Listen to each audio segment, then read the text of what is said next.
The Hundred Years' War was a brutal and chaotic affair. It spanned generations. Emerging from this maelstrom of conflict was Sir John Fastolf, a knight whose name resonates through history. Welcome to Cryptic Mystic Vault, where we dive deep into the hidden history of human civilization. He was a figure of great military skill and ambition. Fastolf's life and career offer a fascinating glimpse into the realities of warfare in the late Middle Ages. He was both celebrated and controversial. His story intertwines with the very fabric of English history, and intriguingly, it may have inspired one of literature's most enduring comic characters. Fastolf's battlefield exploits were many. He fought with distinction in numerous engagements. His tactical acumen earned him a fearsome reputation. He was a key player in some of the most significant battles of the war. His strategic mind was evident in his logistical prowess. Fastolf understood the importance of supplying his troops effectively. This was crucial in the protracted campaigns of the era. However, Fastolf's life was not without its share of controversy. The Siege of Orléans, a pivotal moment in the Hundred Years' War, cast a long shadow over his reputation. Despite this, Fastolf remained a significant figure. He was a man of influence and power. His story is a reminder that history is often a tapestry woven from both triumph and tribulation. Fastolf's tale is not merely one of battles and sieges. It is a story of ambition, resilience, and the enduring power of reputation. It is a story that continues to fascinate and intrigue centuries after the last arrow was fired in the Hundred Years' War. And it is a story that, as we shall see, finds a curious echo in the world of literature, where reality and fiction intertwine in the most unexpected ways. John Fastolf's journey began far from the clamour of battle. He was born into a family of gentry in Norfolk, England, around 1380. His upbringing was steeped in the traditions of chivalry and military service. From a young age, he would have been imbued with the values of honour, loyalty, and martial prowess. These were the ideals that shaped the lives of young men destined for knighthood. Fastolf's military career began in Ireland, serving under the powerful Thomas of Lancaster. This was his apprenticeship in the art of war. He would have learned the importance of discipline, strategy, and leadership. The Irish campaigns were a proving ground for aspiring soldiers. They provided invaluable experience in the often brutal realities of medieval warfare. Fastolf quickly rose through the ranks, demonstrating his military acumen and courage. He participated in campaigns across France. His name became synonymous with English military success. He was involved in the capture of several important French towns and fortresses. His victories solidified his reputation as a skilled commander. Fastolf's rise was not solely due to his bravery on the battlefield.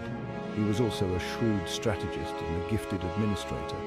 He understood the importance of logistics in warfare. He ensured his troops were well supplied. He recognized the need for a well-organized and disciplined army. This combination of military skill and administrative talent marked him as a formidable figure.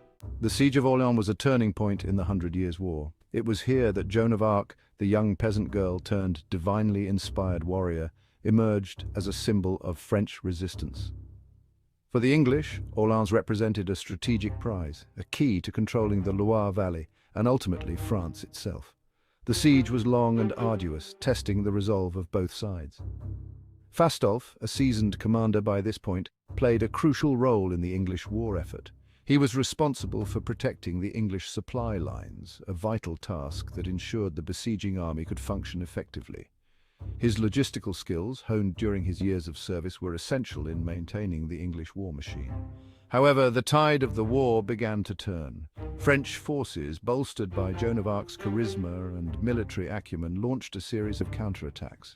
One such engagement, the Battle of the Herrings, would prove particularly controversial for Fastolf. Tasked with escorting a vital supply convoy to the English besiegers, Fastolf found himself facing a much larger French force. Despite being outnumbered, Fastolf's forces emerged victorious, routing the French and securing the much-needed supplies. But the victory was not without its critics.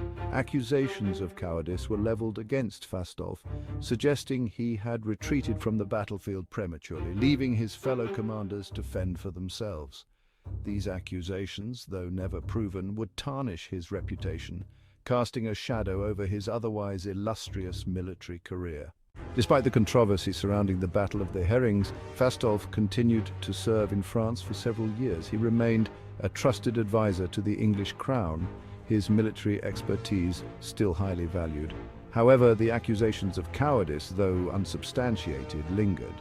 They likely played a role in his decision to return to England in the 1440s. Back in his homeland, Fastolf focused his considerable energy on managing his vast estates. He had accumulated significant wealth through his military service and shrewd investments. He became a prominent landowner in East Anglia, using his wealth to improve his properties and contribute to the local community. Fastolf's interest in politics did not wane after his return from France. He served as a member of Parliament and remained a close advisor to the Duke of Suffolk, a powerful figure in the English court. He used his influence to advocate for peace with France, a reflection of his first-hand experience of the brutal realities of war. Though no longer on the battlefield, Fastolf's military expertise remained in demand. He was consulted on matters of defense and strategy, his insights still valued by the English crown. He also took an active interest in developing new military technologies, particularly in the field of artillery, a testament to his innovative thinking. Don't forget to like, comment, share, and subscribe for more mind-blowing discoveries and thrilling adventures into the past.